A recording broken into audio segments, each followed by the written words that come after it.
On the 24th of February 2022, explosions rocked Kyiv. Russia launched a full-scale invasion of Ukraine. To some of us, we felt like history is repeating itself. A sovereign nation under siege in the 21st century. But what followed next even shocked Russia. Ukraine fought back fiercely. Zelensky was never a military man, he was never a soldier. He was a comedian, a TV star. But when this war set in, he stayed. He rallied his people and spoke to the world. And all of a sudden, the comedian became a symbol of courage to his people in the face of this tyranny. For me, this is leadership. You might be thinking this is just about Russia and Ukraine. No. In today's world, no war stays local.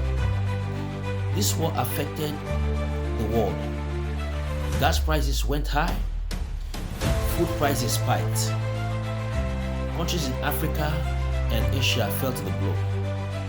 So it's not just about Russia and Ukraine. It's about what the world is facing as a result of this war. The ripple effect is massive. NATO had a choice: help Ukraine or stay out. But you know what? They chose both. They provided aid, financial support, running into billions to supply Ukraine with weapons to protect themselves from the enemy. Yeah, but there were no boots on ground, because setting boots on ground is a direct involvement which can trigger World War III.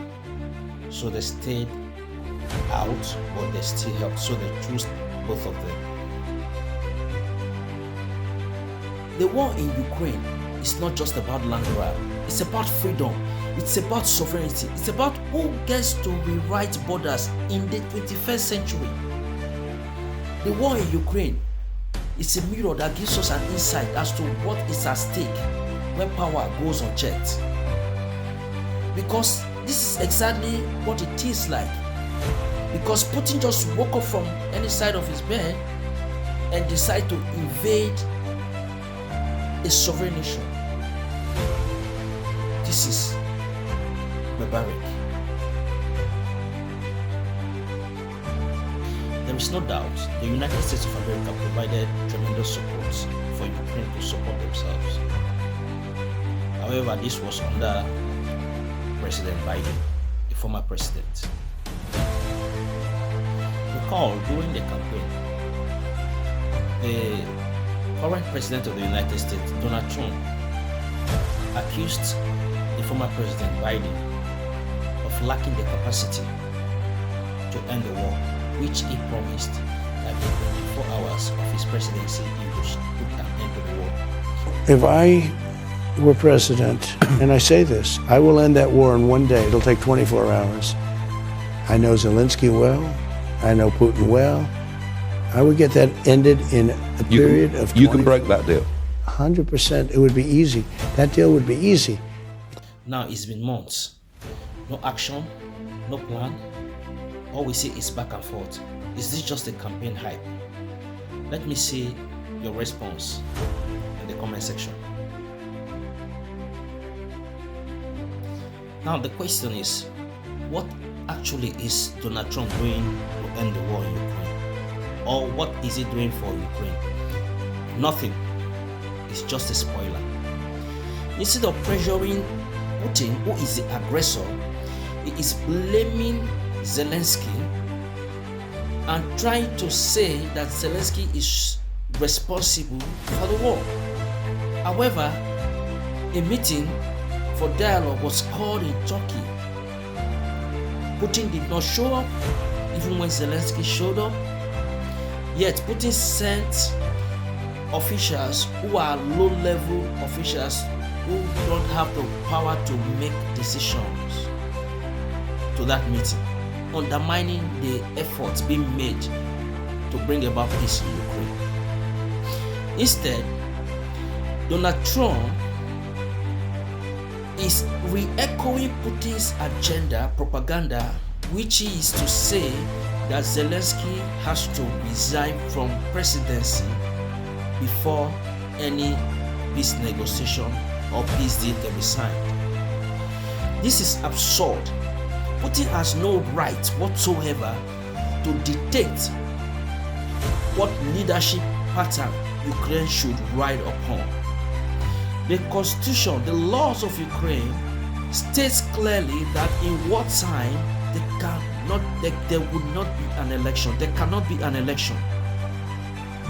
So Zelensky is a wartime president, and no one, according to the laws of Ukraine, is expecting an election.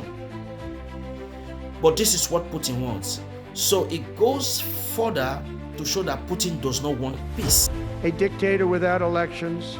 Zelensky better move fast or he's not going to have a country left. Got to move fast because that war is going in the wrong direction. In the meantime, we're successfully negotiating an end to the war with Russia. Something I'll admit that only Trump is going to be able to do in the Trump administration. We're going to be able to do it. I think Putin even admitted that. Sadly, as we speak today, the war in Ukraine rages on. Innocent lives are being lost, women and children, and the United States is flat-footed about this. They are not doing anything because Putin appears to be in bed with Donald Trump, while Ukraine continues to suffer from raging missiles and continuous pounding with heavy artillery. Thank you for watching Talking Points with Austin. If this makes you think, don't forget to like, share, and follow. Okay, let's continue to push truth past lies. Right? So, and again, I want to know what you think in the comment section. See you next time.